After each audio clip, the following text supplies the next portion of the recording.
ጣፋጭ ነው ማለት አይደለም። ውስጡ ምን እንዳለ አታውቁም። 10 የሚደውልላችሁ ሰው 10 ቴክስት የሚያደርግላችሁ ሰው ሁሉ አሳቢ ነው ማለት አይደለም። ስለ ደህንነታችሁ አንድም ቀን ጠይቋችሁ ማያግን ቁጭ ብሎ ስለ ችግርና ስለ ገንዘብ ያወራላችሁ። ባልሽ ያንቺ ደህንነት አይደለም የሚያሳስበው ምን ያህል ትልካለች የሚለው ነው። ገብቶሻል? ልከሽለታል ከዚህ በፊት እስቲ ገንዘቡን ያዥው፣ ትርፍሽ እሱ ነው። አሁን ባለሽበት ሁኔታ ውጭ የሚረብሻችሁ ድምፅ ካለ ሌላ ቤት ነው። እሺ፣ በር ሲከፈትና ሲቀርብ ስለሆነ ነው የሚሰማው። ስለዚህ ምንድነው ማድረግ ያለብሽ? ገንዘቡን ይሄ ባንክ አካውንት ልክፈትልሽ ካለችሽ የምትሰሪበት ቦታ ትክፈትልሽ ባንክ አካውንት ትክፈትልሽ እና ገንዘብሽን እሱ አስቀምጪ። ምንም አይሆንም። ምንድን ነው የሚያስፈራሽ? ባንክ አካውንቱን እኮ እሷ እኮ አይደለም የምትከፍትልሽ። ቤት ውስጥ ሄደሽ ባንክ ቤት ፎቶግራፍ ሰተሽ አሻራ ሰተሽ ምናምን ነው ራስሽ የምትከፍችው። ስለዚህ ባንክ ይከፈትልኝ ብለሽ ሄደሽ ባንክ አካውንት ከፍተሽ እዛው በባንክ አካውንትሽ እያስገቡልሽ ገንዘብሽን ያዥ እና ወደ ሀገር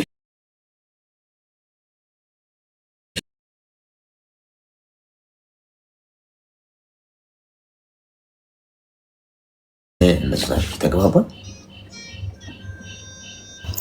እሺ ወንድሜ ተግባብተናል። እናትሽ ለምትሉኝ እናቴ የለችም። እንደዛ አድርጊሽ። እሺ ወንድሜ፣ እሺ አመሰግናለሁ። እሺ ክብራትና ክብራን ኮይን እያላችሁ ነው። ኮይን ልስጣችሁ እስቲ። ግን እኮ እኔ በጣም ግራ ከሚገባኝ ነገር ኮይን ስሰጥ አብዛኛው ሰው ሜምበር አይሆንም። እኔ ኮይን ሊዞ ሌላ ቦታ ነው መሰለኝ ሜምበር የምትሆኑበት። ይሄ ከባድ ነገር ነው የሚሆነው። ምክንያቱም በጣም ትንሽ ሰው ነው ሜምበር የሚሆነው። ትንሽ ሰው ማስቀምጠው ኮይንና ሜምበር የሚሆነው ሰው ለእኔ ስለሚያሳየኝ ነው። እሺ ለማንኛውም አንድ ኮይን ያላችሁ ሰዎች ከላይ ከስሜ ጎን ያለውን ልብ ቅርጽ ምልክት እየነካችሁ ሜምበር ሆኖ፣ የሌላችሁ ሰዎች ደግሞ የሆነ ይሰጣችኋል። እዚህ ጋር ይታያችኋል። ሳጥኑ ከ3 ደቂቃ በኋላ ይሰጣችኋል። ኮይን ግን የሚሰጠው ታብ ላረጉ ሰዎች ነው። ይህንን 3 ደቂቃ ቆጥሮ ከመጨረሱ በፊት ታብ አርጉና በጣም ብዙ ጊዜ ቆጥሮ ሲጨርስ ሳጥኑን ስትነኩት ይሰጣችኋል። ከዛ ውስጥ ወስዳችሁ ከላይ ከስሜ ጎን ያለውን ልብ ቅርጽ ምልክት እየነካችሁት ሜምበራችሁን አድሱት። ወይም ደግሞ ፒን አረግላችኋለሁ እኔ እዚህ ፊት ለፊት ማለት ነው። እሺ አይ የሚታያችሁ አንዳንድ ሀገር አይታይም ሳጥኑ የሚታያችሁ። ሄሎ ሄሎ፣ ሰላም አሌክስ። ጤና ይስጥልኝ። እንኳን ደህና መጣሽ። አብሮ ይስጥልኝ ብያለሁ ወንድሜ። እንዴት ነህ? ክብሩ ይስፋ። ደህና ነኝ። ምን እንታዘዝ? ያው እንግዲህ ምክርህን ፈልጌ ነው የመጣው። ሁልጊዜም ስለመከታተልህ ነው። እሺ ንገሪኝ። ዝሮ እንግዲህ መቼም በዚህ በትዳር በሚለው አኳያ ነው እና እኔ በፊት ትዳር ላይ ነበርኩኝ። እሺ ከዛ ከሱ ጋር ተለያይተን ነበር የምንኖረው በስራ ጉዳይ። ከዛ አልተግባባንም። አልግባባ ስንል ያው ፍታኝ ስለው ማለት ነው በሰዓቱ እሱ ስራ ቦታ ላይ ስለነበረ በቃ ካልተስማማነ ሽማግሌ አቅርቤና ፈታሻለሁ አለኝ። ምንድን ነው ያላገባው? ሽማግሌ ያቃል ኔትወርክ ይሰማል አሌክስ? ይሰማል። አይሰማሽም? አዎ ይሰማኛል። እኔ ላንተ ኔትወርክ ያዘነፈለ። ምንድን ነው ያላግባባችሁ ነገር? ያላግባባን ነገር ያው በቃ አልተስማማንም። ይሄ ያለ አይደለ ወሬዎች ምናምን የሚባሉ ነገሮች አሉ። ታው ባጭሩ ጥል አድርግልህ ብዬ ነው ብዙ ሰው ስላለብ። አሁን ወደ ዋናው ነገር ምገባለ ማለት ነው። ከዛ ሽማግሌ ያቀረብኩ ምናምን ብዙ ሰው ነው ያለው፣ ግን 7 ሰው ነው መጻፍ ያለበት ተብሎ ለሱ ስልክ ተደወለለትና እሱ ቃሉን እየሰጠ በነዛ 7 ሽማግሌዎች 80ችን አወረድና ወንድምየው እንደሱ እንደባል ሆኖ ቀርቦ ከወንድሙ ጋር 80 አወረድን። ከዛ ተለያየን። እኔ አልተመቸኝም። ያው ህፃን አለ ወልጃለሁ አንድ ልጁን ሰጥቻው እኔ ወደዚህ ወደ አረብ ሀገር መጣሁ ማለት ነው። ከዛ እሱ አገባ፣ ልጅ ሰጥቼዋለሁ፣ ልጅ ይዟል፣ አገባ። እያገባ ደግሞ እኔ ልጅ ሰላለኝ ድረስ እየላኩለት ነበረ። ያው አለ አይደል ለልብስም አንዳንድ ነገሮችም ከኑሮው ጋራ ሳየው ያው ልጅን ይከፋዋል በማለት እልካለሁ እና አሁን ላይ ደግሞ ወደ ራሴ ኑሮ ስዞር ሰውየው እያንገራገረኝ ነው ማለት አግብቶ ነበረ። አሁን ሚስቱን ፈታ፣ ልጅንም ለዘመዶቹ ሰጠብኝ። እሱ ነበር የያዘው። ያው እንግዲህ እንደዛ ነው። አለክስዬ እንዴ ምን ትመክረኛለህ? እኔ ወደ ራሴ ተመልሻለሁ። ሌላ ሰው ነው መግባት ፈልጋለሁ። ያመቻቸውት ሰው አለ፣ ግን ማመቻቸቴን እኔ የራሴን ኑሮ መቀጠሌን ሲያውቅ ሚስቱንም ፈታ፣ ልጅንም ሰደደብኝ፣ እሱንም እገላለሁ እያለ ነው። እኔንም ያስፈራራኛል። አንዴ ያልፈተውሽም ወንድሜ ነው እንጂ ይላል። ግን የተጻፈ ወረቀት አለኝ፣ ሽማግሌዎቹ ጋር የተቀመጠ የተጻፈ ወረቀት አለኝ። በሰባት ሽማግሌ ቃሉን እየሰጠ የተፈታበት ወረቀት ማለት ነው። እና እንደው አሌክስ እንደው የምር እንደው ምን ትለኛለህ? እኔ ማርያም በጣም በዚህ ምክንያት ነው። አዎ ያው እንግዲህ እሱ አግብቷል ብዬ ነው ወደ ራሴ ተመለስኩኝ። እኔም ለራሴ ማግባት ወሰንኩኝ። ያው ጓደኛ አለኝ ዛሬ ላይ እና አሁን ማገበውን ሰው እገላለሁ ይላል ማለት ነው። አንቺንም አልፈተውም እሱንም እገላለሁ ይላል። ኦኬ እሱ ደግሞ አግብቶ ነበረ። እኔ አግብተሃል፣ ያ ሁሉም ያውቃል፣ ፈቶኛል፣ አግብቷል። አሁን ላይ ደግሞ ሚስቱን ፈታ፣ ልጅንም ለዘመዶቹ ሰጣቸው። በቃ አንቺ የት ነው ያለሽው? እኔ ጆርዳን። ጓደኛሽስ? ኢትዮጵያ ነው ያለው። ማለት ለምንድን ነው አንቺ ጓደኛ ስትይዢ ወጥሽን ለመቀጠል ስታስቢ ይህን ሁሉ ነገር ለምንድን ነው የነገርሽው ወይም የሰማው? በምን ምክንያት? ያውቃል ያወቀው መቼ መሰለህ? አሁን ላይ እኔ ላይቭ ላይ አልወጣም የነበር በፊት። አሁን ላይ ላይቭ ላይ ወጥቶ ማለት ነው እንደዚህ ጓደኞች ጋር ለመጫወት ምናምን ላይቭ ከፍቼ ስል ላይቭ ላይ ተገናኙ። ላይቭ ላይ ሲገናኙ እኒህ ሰዎች ይተዋወቃሉ በስራ ምክንያት። እኔ በስራ ምክንያት ይተዋወቁ አላውቅም። ከዛ ይሄን ልታገቢ ነው ወይ ብሎ ደወለልኝ ማለት ነው። ያው ለልጄ ስለምደውል ስለምናወራ አዎ እሱን ነው የማገባ ስለው እሱን አታገቢም፣ ከፈለግሽ ሌላ ሰው ታገቢያለሽ እንጂ ይሄንን አታገቢም አለኝ። እንዴ 2 አመት ቢያንስ እንግዲህ አብረን ቆይተናል በስልክ ማለት ነው። ስለዚህ እኔ እሱም ይሄን ያህል 2 አመት እየጠበቀኝ አንተ ልጅክን እያሳደግ ቆይተሃል። እሱም ማግባት መውለድ የሚፈልገው ሰው እኔን እየጠበቀ ስለቆየ ድረስ አሁን አወቀውም አላወቀውም እኔ እሱን አልተውም ብየዋለሁ። እሱ ደግሞ ሌላ ሰው ነው እንጂ የምታገቢ እኔ ቁሜ እሱን አታገቢም አለ። በይሆት እያለሁ እሱን አታገቢም አለ። ምንድነው ግንኙነታችሁ ከሱ ጋር? ከማንኛው ጋር? ሁለቱ ያልሽ? ሁለታቸው በስራ ይገናኛሉ። ሁለታቸው ወታደር ናቸው። ኦኬ። ስለዚህ አሁን እያስፈራራኝ ነው። ሚውት አድርጊ እስኪ። አዎ ሚውት አድርጊ። በመሰረቱ አንቺ ከተፋታሽው ሰው ጋር ምንም አይነት ዲልም ንግግርም አያስፈልግም። ከሀገር ውጭ ነው ያለሽው አይደል? ልጅሽን ታግዢው ነገር ካለ ለልጅሽ የምታረጊውን በምታረጊው መንገድ ማድረግ። ከሱ ጋር እንካ ሰላምታ መለዋወጥም አያስፈልግም። ሊቀጥል ነው ህይወቴ፣ ላገባ ነው።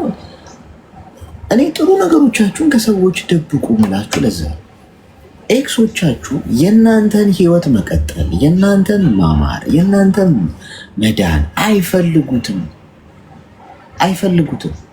ጓድ በተቻለ መጠን ጥሩ ነገሮቻችሁን ከሰዎች ደብቁ። ለመቀጠል ስታስቡ እኔ እኮ ድኛለሁ፣ ከኔ በላይ ማንም የለም፣ አዎ ላገባ ነው፣ ከሌ ህይወቴ ሊቀጥል ነው፣ አንተ እንደዚህ። ለምንድን ነው ራሳችሁ ላይ የምታስተኩሱት? ዝም ብሎ መኖር አይሻልም? ብልህ እኮና ጥበበኛ ሰው ማለት እኮ ውድ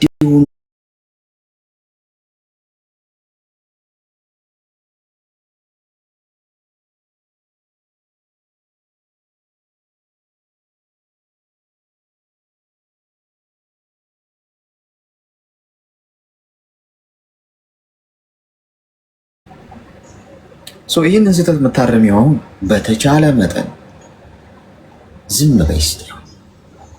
ነገሩ ይብረድ።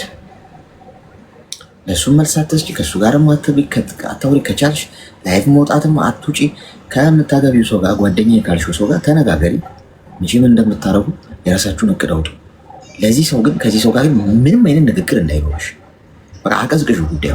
አንቺ መልስ ስትመላለሽ እሺ አሳያለሁ እናያለን ስትይ እሳት እየለኮሽ ነው የምትመጪው። ስለዚህ በተቻለ መጠን አሁን ኳስ በመሬት አድርጊው። ዝም ባለ ይባላል እኮ ዝም ባለ አፍ ዝም ባይገባ ምናምን ይባላል። ዝም ማለት ነገሩ ማረጋጋት፣ በቃ ምንም እንዳልተፈጠረ እንዳልክሽ ምናምን ብለሽ ከዚህ በኋላ ከእሱ ጋር አትነጋገሪ። ልጅሽ ደግሞ ለቤተሰቦቹ ነው የሰጠው። ልጅሽ ነው፣ አይሟሟም፣ አባቱ ነው። ቤተሰቦቹ ጋር ከሆነ ያሉት አንቺ ከሀገር ውጭ ስላለሽ መያዝ ስለማትሽ ይደግዛ። ምን ችግር አለ? በተቻለሽ መጠን አቀዝቅዥሽ። አሁን ጉዳዩ ተግባባል።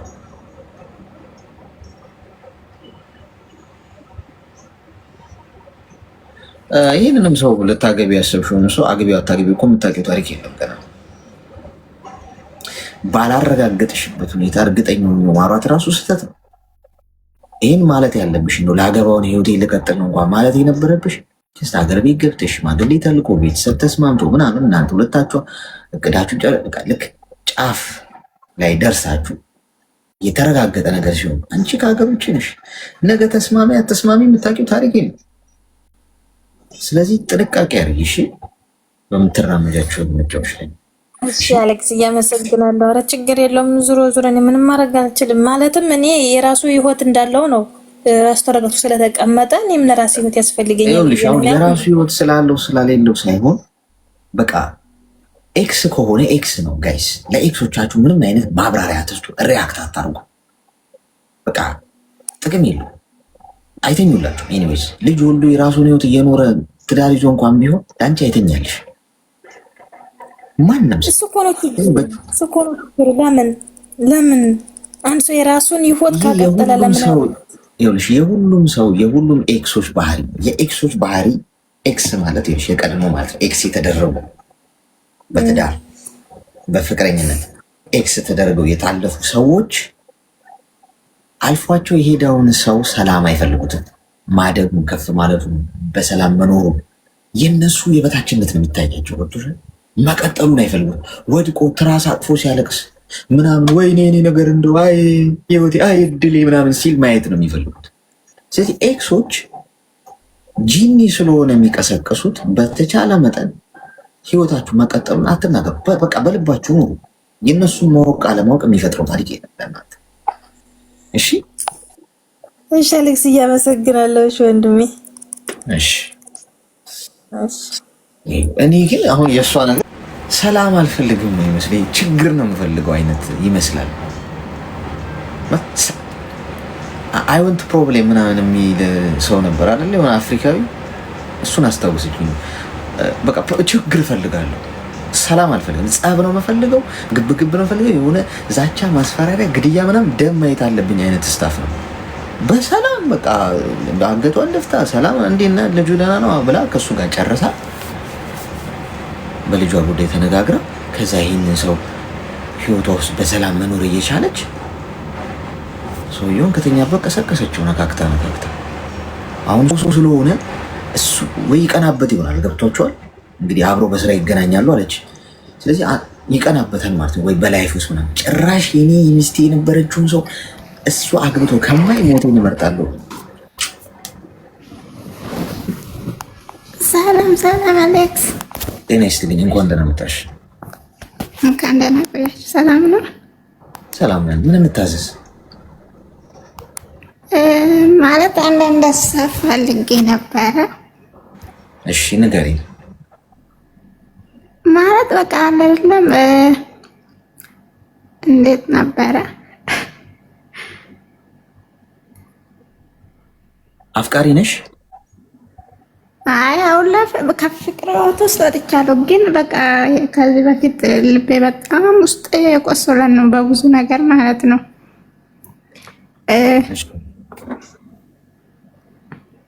እና ማለት ነው አሁን ያለው ስደት ላይ ነኝ።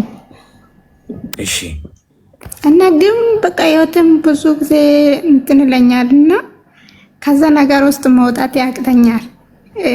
ካለፈ ህይወቴ ውስጥ ማለት ነው እኮ። ንገሪኝ እስቲ ምንድን ነው የተፈጠረው? ያው የተፈጠረው ማለት በፍቅርም ዙሪያም ብዙ ተጎድቻለሁ። እዚህ ላይ ብዙ ማውራት አልፈለኩም፣ ግን ይሄ ነው ብዬ ለመዘርዘር ብዙ ነው ታሪኩ